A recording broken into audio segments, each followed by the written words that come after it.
राधे राधे दोस्तों, मैं हूं Abhilasha Agarwal. Welcome back to my channel. कैसे हैं आप लोग? सभी घर पर हैं, सुरक्षित हैं? आशा करती हूं आप सभी अपने घर पर सुरक्षित होंगे।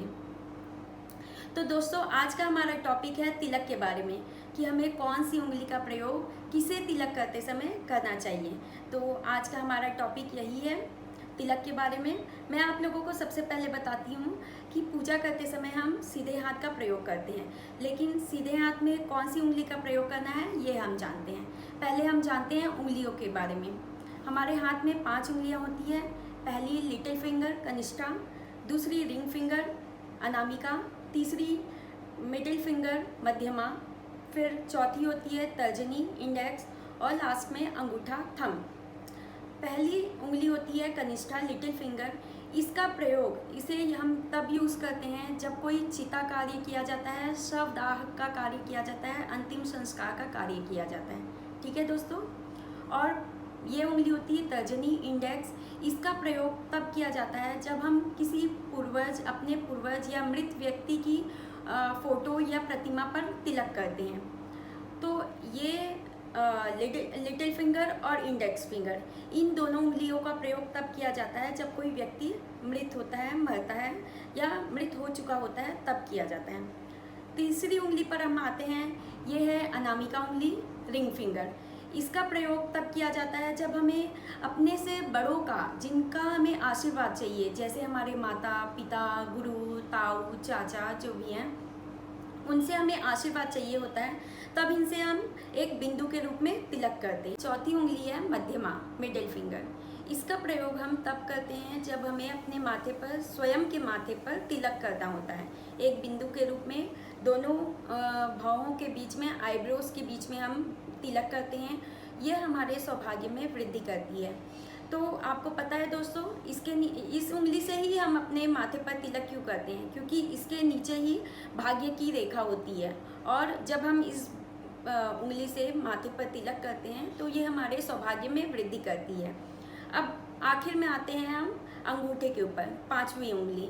अंगूठे में से तिलक तब किया जाता है जब हम अपने से छोटों को तिलक करते हैं, जिनको हम आशीर्वाद देना चाहते हैं, शुभकामनाएं देना चाहते हैं, कामना करते हैं कि वे अपने जीवन में खूब तरक्की करें।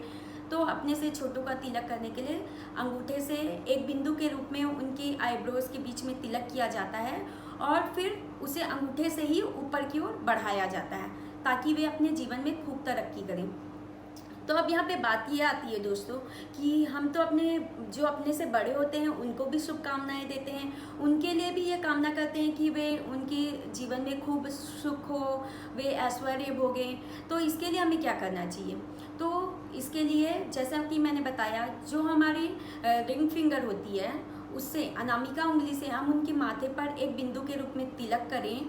उसके पश्चात अंगूठे से उस बिंदु को ऊपर की ओर बढ़ाएं। इसका मतलब होता है हम उनसे आशीर्वाद तो चाहते ही हैं, उनकी सुख की कामना भी करते हैं कि वे अपने जीवन में हमेशा सुखी रहें। लेकिन इसके लिए हमें ये ध्यान रखना है, जो भी हम गुरु के माथे पर भी तिलक कर रहे हैं तो वे गृहस्थ आश्रम ही होनी चाहिए, क्योंकि ये अंगूठे के नीचे का भाग शुक्र पर्वत होता है, जो दाम्पत्य जीवन गृहस्थ आश्रम के लिए होता है। तो ये हमें 5 बातें आपको याद रखनी है। इस उंगली का प्रयोग, छोटी उंगली का प्रयोग शवदाह के लिए किया जाता है। पहली उंगली का प्रयोग पूर्वजों के प्रतिमा पर तिलक करने के लिए किया जाता है। इस उंगली का प्रयोग, अनामिका उंगली का प्रयोग, अपने से बड़ों का, जिनका हमें आशीर्वाद चाहिए, उनके ऊपर तिलक करने के लिए किया जाता है। चौथी उंगली जो कि है मध्यमा मिडिल फिंगर का प्रयोग अपने माथे पर तिलक करने के लिए किया जाता है। अंगूठे का प्रयोग अपने से छोटों के लिए किया जाता है, और जब किसी के लिए हम शुभ कामनाएं प्रेषित कर रहे हैं, चाहे वो बड़ा हो या छोटा, बड़ा हो तो इस उंगली से बिंदु करके अंगूठे से उसे ऊपर की ओर बढ़ाएं, और जब छोटा हो हमसे तो अंगूठे से बिंदु करके उसके माथे पर अंगूठे से ही उसे ऊपर की ओर अग्रसित करें। तो आपने देखा होगा जब पहले के राजा महाराजा युद्ध में जाते थे तब रानियां उनके माथे पर तिलक करती थी, वे भी अंगूठे का ही प्रयोग करती थी। अंगूठे से उनके माथे पर तिलक को ऊपर की ओर अग्रसित करती थी। जो उनकी माताएं होती थी वो चाहती थी उनके जो पुत्र हैं वो युद्ध में विजयी हो, इस कामना के साथ वो तिलक करती थी, इसलिए अंगूठे का प्रयोग करती थी।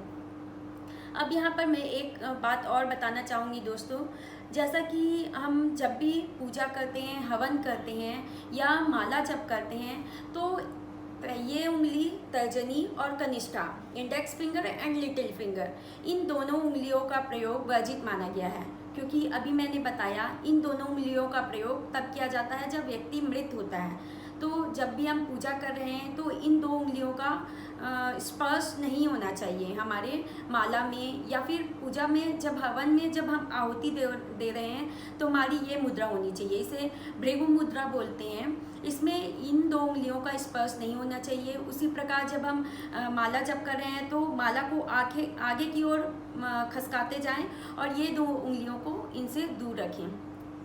तो मुझे लगता है दोस्तों आज की जो मेरे विचार थे, जानकारी थी, वो आप लोगों को अच्छे से समझ में आ गई होगी।